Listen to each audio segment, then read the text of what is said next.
Hello friends and welcome to the Exams Made Simple, and we are back again with the Hindu analysis for 28th of December 2025. I hope आप लोग अच्छा कर रहे होंगे। 28 दिसंबर 2025 का the Hindu newspaper analysis हम लेकर के आए हैं, और क्या तो न्यूज आर्टिकल्स लेकर के आए हैं। बहुत सारे ऐसे न्यूज आर्टिकल्स जो द हिंदू के मेन एडिशन में नहीं आते हैं बट इंपॉर्टेंट होते हैं, जैसे कि ये एलिस इन वंडरलैंड सिंड्रोम। ये आपको कोई भी नहीं बताने वाला है, कोई नहीं बताएगा, लेकिन मैं आपको बताऊंगा, डेफिनेटली बताऊंगा। आई होप आप लोग केवल लाइक करेंगे कंटेंट को, लाइक शेयर कमेंट, ये तीन चीजें आप कर लीजिए अपने एंड पे, जो भी आप कर सकते हैं। That will be very much helpful for us. और प्लीज आप लोग पता नहीं क्यों नहीं करते, अगर आप लोग अच्छे कंटेंट को नहीं बढ़ाएंगे तो फिर कौन बढ़ाएगा। वैसे भी गंदे कंटेंट की भरमार है और लोग लगे हुए हैं वही कुछ भी एंशंट पढ़ने में। तो अगर आप लोग भी नहीं बढ़ाएंगे अच्छा कंटेंट तो कौन बढ़ाएगा। तो please do that from your and, share comment and like. Start करते हैं आज के न्यूज़पेपर एनालिसिस को विद फ्यू क्वेश्चंस, जो कि हम ऑलरेडी करते हैं हमेशा। तो पहला सवाल है विद रेफरेंस टू आर्टिकल 21। तीन स्टेटमेंट दिए हुए हैं कॉन्स्टिट्यूशन के आर्टिकल 21 के रिगार्डिंग। पहला स्टेटमेंट कह रहा है right to clean and healthy environment has been read into article 21 by judicial interpretation. दूसरा स्टेटमेंट कह रहा है the directive principle of state policy are enforceable through article 21। And तीसरा कह रहा है the scope of article 21 has expanded over time due to judicial activism. तो आपको बताना है कि कौन कौन से स्टेटमेंट्स करेक्ट हैं, 1 2 1 3 2 3 या 1 2 3। I hope you will be able to answer this. Question number 2 पर आते हैं, which of the following actions by RBI is most likely to reduce inflation without directly increasing physical burden. तो इनमें से आपको बताना है कौन सी चीज आरबीआई करे कि इन्फ्लेशन भी घट जाए और फिजिकल बर्डन भी ना बढ़े। ऑप्शंस हैं, पहला इंक्रीज द कैपिटल एक्सपेंडिचर, दूसरा है इंक्रीज द रेपो रेट, तीसरा है reduce the direct taxes, and चौथा है इंक्रीज द फर्टिलाइजर सब्सिडी। तो पहले तो देखो, आप पहले देखो कि इनमें से कौन सी चीज आरबीआई करता है, कौन सी चीज आरबीआई नहीं करता है। उसके बाद जो आरबीआई करता है उनमें से देख लो कि कौन सा इन्फ्लेशन को घटाएगा बिना फिजिकल बर्डन को बढ़ाए। आसान सवाल है, अटेम्प्ट करने के लिए थोड़ा पॉज करके पढ़िएगा और कमेंट सेक्शन में बताइएगा, ठीक है ना।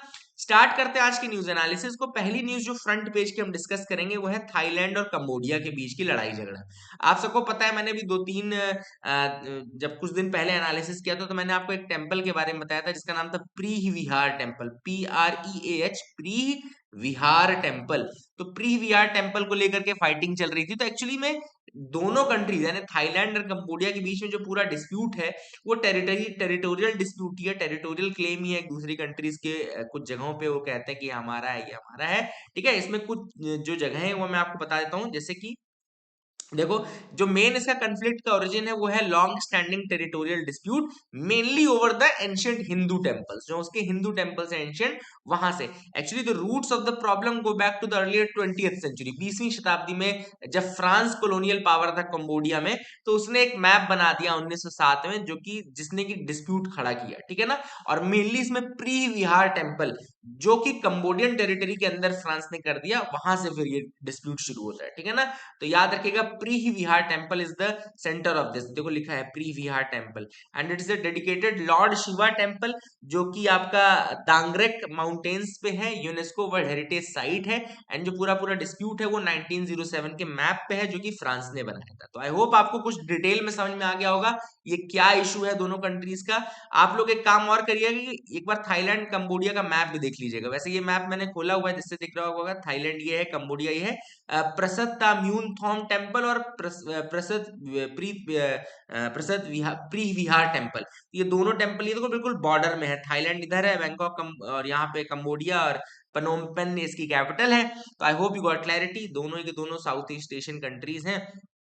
आई होप आपको अच्छा लग रहा होगा एनालिसिस में। दूसरी न्यूज की तरफ आते हैं, देखते हैं और क्या इंपॉर्टेंट न्यूज आर्टिकल है। तो सेकंड न्यूज यहाँ पे, zero FIR launched by West Bengal police in killing of migrant. तो यहाँ पर एक माइग्रेंट था जो कि वेस्ट बंगाल से उड़ीसा गया हुआ था, वहां पे उसकी जान ले ली गई, हत्या कर दी गई। तो यहाँ पे अब जीरो FIR लॉन्च की है वेस्ट बंगाल ने, ठीक है ना। तो जीरो FIR का कंसेप्ट आपको पता होगा कि नई नई जो IPC और CRPC है वहां से आया है।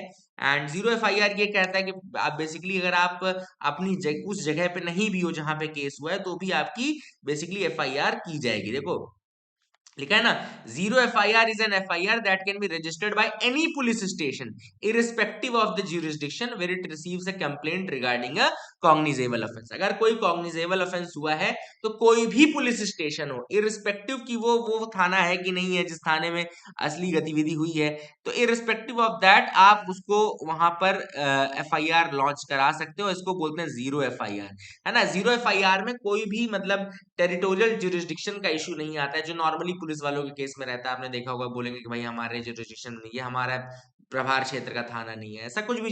तो जीरो FIR उस चीज से हटाता है। तो आई होप आपको समझ में आया होगा, आपको मजा आ रहा होगा। आगे मूव करते हैं, देखते क्या इंपॉर्टेंट न्यूज आर्टिकल है। Fake anti rabies vaccine pulled from shelves. अब यहाँ पर एक इंपॉर्टेंट न्यूज है। ऑस्ट्रेलिया ने इंडिया की एक वैक्सीन है इंडिया से जाने वाली, जिसके रिगार्डिंग उन्होंने क्वालिटी इश्यूज कहे हैं और कहा है कि ये सही नहीं है। तो देखो, जो ऑस्ट्रेलियन टेक्निकल एडवाइजरी ग्रुप है उसने कहा है बेसिकली एक वैक्सीन है अभया रब, यहाँ पे लिखा हुआ है देखो, ABHAYRAB, ABHAY, अभय रैब। एक्चुअली ये रैबीज की वैक्सीन है, अभय रैब बेसिकली है। एंड इसमें उन्होंने कहा है कि जो क्वालिटी इश्यूज हैं they are there and therefore they are pulling it out of the shelves. हालांकि इंडियन जो कंपनी जो इसको बनाती है उसने कहा है कि नहीं, ऐसा नहीं है। रेबीज आपको पता है, it's a viral zoonotic disease that affects the central nervous system. तो रेबीज के बारे में भी आपको बता दूं, एक वायरल रेबीज वायरस होता है, तो रेबीज एक वायरल जूनोटिक डिसीज है। जूनोटिक डिसीज का मतलब कि जो एनिमल्स के थ्रू फैलती है, जैसे कुत्तों के थ्रू फैल जाती है, कुत्ते ने काट दिया आपको तो, and it is very fatal also, it is almost always fatal। तो ऐसे में ये अभय रैप जो करके वैक्सीन थी, that was very good in that। it can be prevented with immediate medical care after exposure। जैसे ही आपको रेबीज एक्सपोजर होता है तो अगर आप इमीडिएट मेडिकल केयर ले लो तो आप बच सकते हो, ठीक है ना। एंड अभय रैप जो है वो IIL प्रोड्यूस करता है, यानी कि जो इंडियन इम्यूनोलॉजिकल्स लिमिटेड है, इंडियन इम्यूनोलॉजिकल्स लिमिटेड है, वो इसका मैन्युफैक्चरर है। उसका ये कहना है कि भाई हम तो 2000 से ये वैक्सीन बना रहे हैं और 210 मिलियन से ज्यादा डोज हम दे चुके हैं, तो भाई हम अचानक से ऐसे क्या कर देंगे। तो we are producing very safe and standard drug, या ऑस्ट्रेलिया की प्रॉब्लम है, तो ऐसा उनका कहना है। I hope you got clarity regarding that, ये भी आपको समझ में आ गया होगा। आगे मूव करते हैं, देखते हैं और क्या इंपॉर्टेंट न्यूज आर्टिकल है जिनके साथ हमको डिस्कस करना है। Is the health for all campaign on track? Health for all मतलब क्या ये सही ट्रैक पे चल रहा है? तो पहले एक एक करके हम आपको फैक्ट्स दिखा देता हूं। तो सबसे पहला जो फैक्ट ऑथर ने इस आर्टिकल में बताया कि भैया इंडिया की पॉपुलेशन पहुंच चुकी है 146 करोड़ के आसपास। 146 करोड़ के आसपास जब पॉपुलेशन पहुंच जाती है तो ऑलरेडी सब कुछ क्या हो जाता है, सब कुछ हो जाता है tough. Y everything is tough? क्योंकि भाई इतना पैसा कहाँ है कि आप हेल्थ फॉर ऑल सबको फ्रीली गवर्नमेंट के थ्रू प्रोवाइड कर सको। तो हमारे ऑलरेडी गवर्नमेंट के थ्रू हम नहीं प्रोवाइड कर पा रहे हैं। दूसरी चीज जो इंपॉर्टेंट इशू है वो ये है, यहाँ पे जो ऑथर ने मेंशन किया, पहले मैं वो बता देता हूँ आपको। ऑथर ने ये मेंशन किया कि डोनाल्ड ट्रंप ने क्या किया, विड्रॉ कर दिया है WHO से, यानी वर्ल्ड हेल्थ ऑर्गेनाइजेशन से WHO से विड्रॉ कर लिया है डोनाल्ड ट्रंप ने।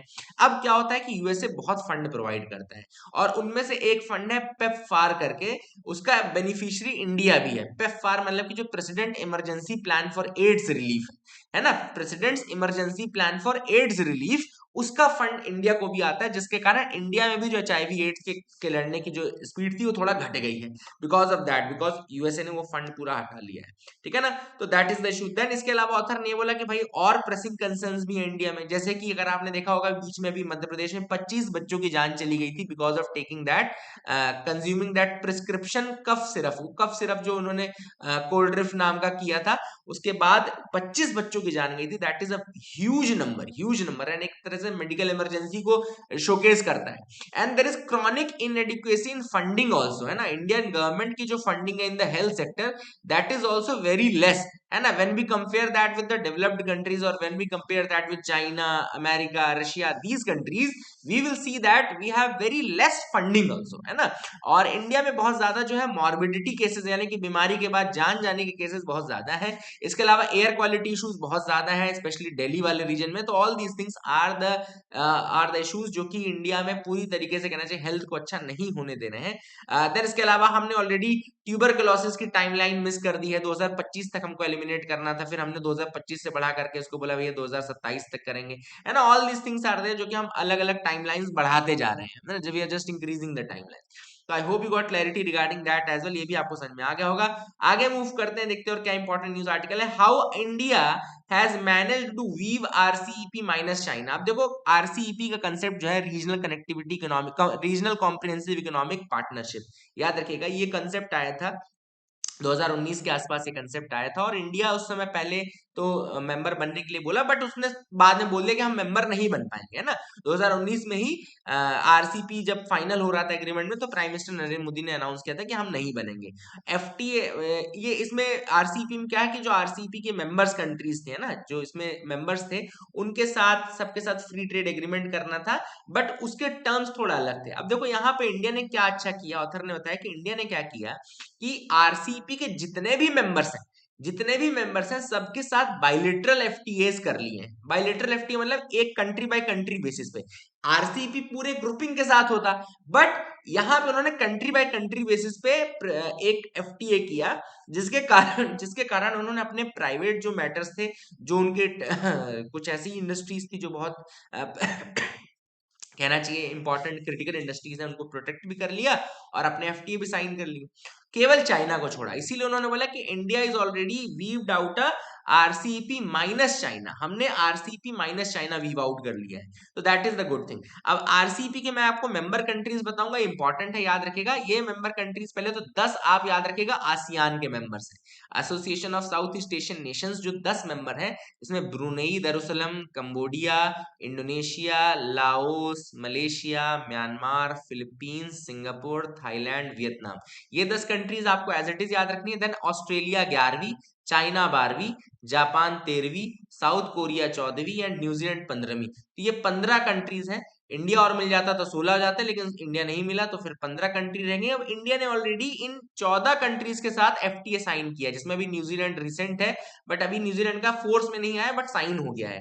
तो न्यूजीलैंड अभी रिसेंट मेंबर है, लास्ट 14th मेंबर है। तो 14 कंट्रीज के साथ हमने ऑलरेडी एफटीए साइन किया है, और चाइना के साथ हमारा एक पीटीए साइन है। पीटीए यानी कि प्रेफरेंशियल ट्रेड एग्रीमेंट, हमारा एफटीए साइन नहीं है। अब चाइना के साथ हम एफटीए साइन भी नहीं करना चाहते थे, बट अगर हम आरसीईपी ज्वाइन करते तो हमको चाइना के साथ भी ज्वाइन करना पड़ता। तो देखो एक तरीके से हम आरसीईपी माइनस चाइना हमने वीव आउट कर लिया, और हमारा एशिया पैसिफिक ट्रेड एग्रीमेंट जो है वो चाइना के साथ हमारा एक प्रेफरेंशियल ट्रेड एग्रीमेंट भी है।